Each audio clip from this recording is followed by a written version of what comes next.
All right, guys. Lesson 1, part 3 here. We stopped right here at the steps, the 8 steps in the research process. Again, hypotheses and research questions. I've already defined hypothesis for you. It's basically an educated scientific guess. We could also say that it's a formal statement regarding relationships between variables. That's kind of a mouthful. Let me give you an example.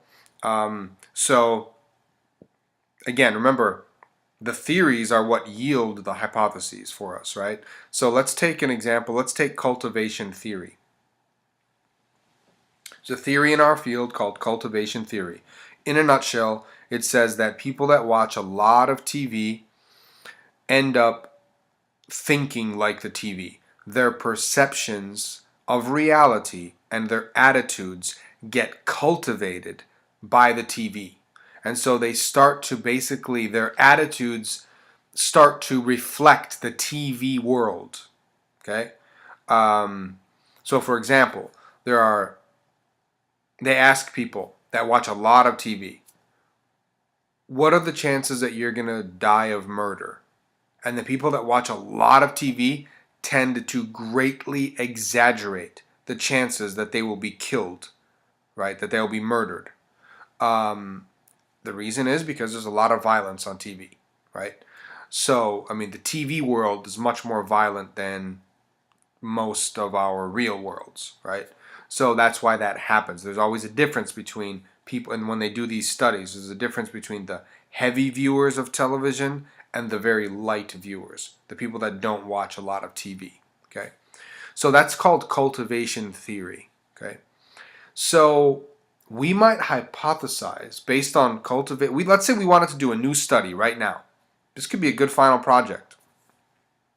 We want to do a cultivation analysis, a study based on cultivation theory here in 2015 at the University of North Alabama. So we're going to test, let's say we're interested in, I don't know, it's got to be something different that hasn't been done before. So let's say we're interested in, how about these reality celebrity shows? There are all these new celebrity shows where they just like follow celebrities around, right? Like Keeping Up with the Kardashians, and now Kenny Smith.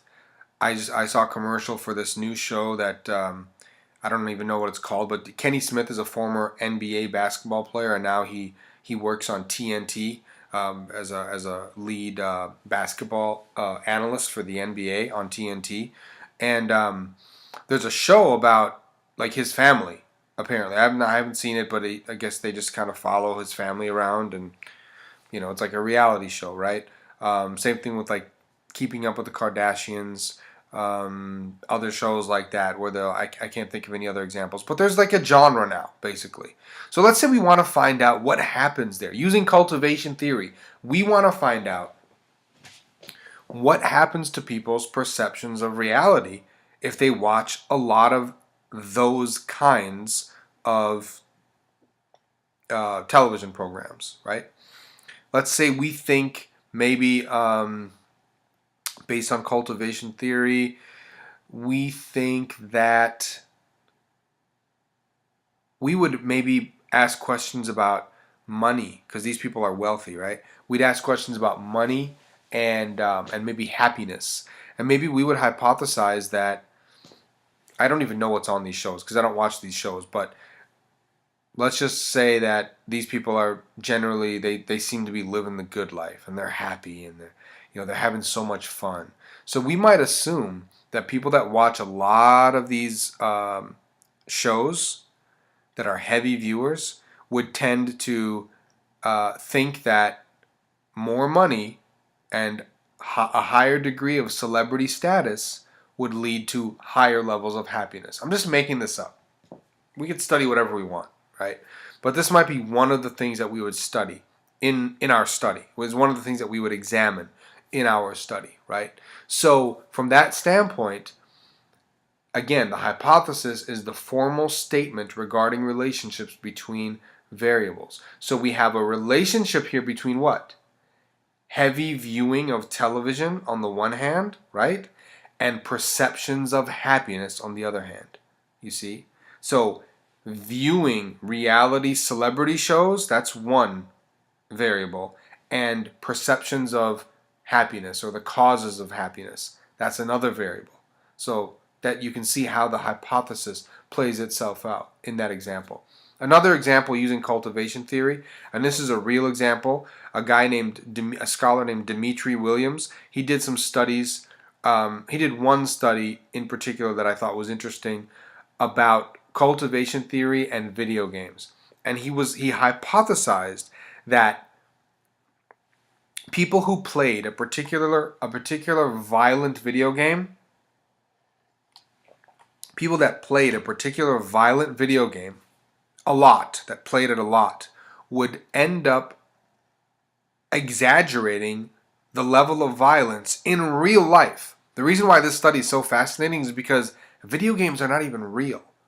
So you could argue, well, television's not real either, but at least television, it's like, it's supposed to represent reality. These are human beings acting out possible real life situations. But a video game is just completely made up, right? It's cartoonish, right? And he ended up, in case you're interested, he ended up finding a strong cultivation effect. So people's perceptions of reality were affected by playing a video game. But in that example, what's the formal statement and what are the variables? Well, the variables are heavy video game play or playing this violent video game. Okay, that's one variable. And then perceptions of real life violence, that's the other variable. Okay, so you have this, the theory yields the hypothesis, which is this formal statement that we're talking about. We test the hypothesis directly, and we say that the hypothesis is supported or not supported. We don't say it was proven or proven false. We'll just say it was supported, or we say it was not supported. That's the language that I want you to use when you're writing your assignments for this class. Okay?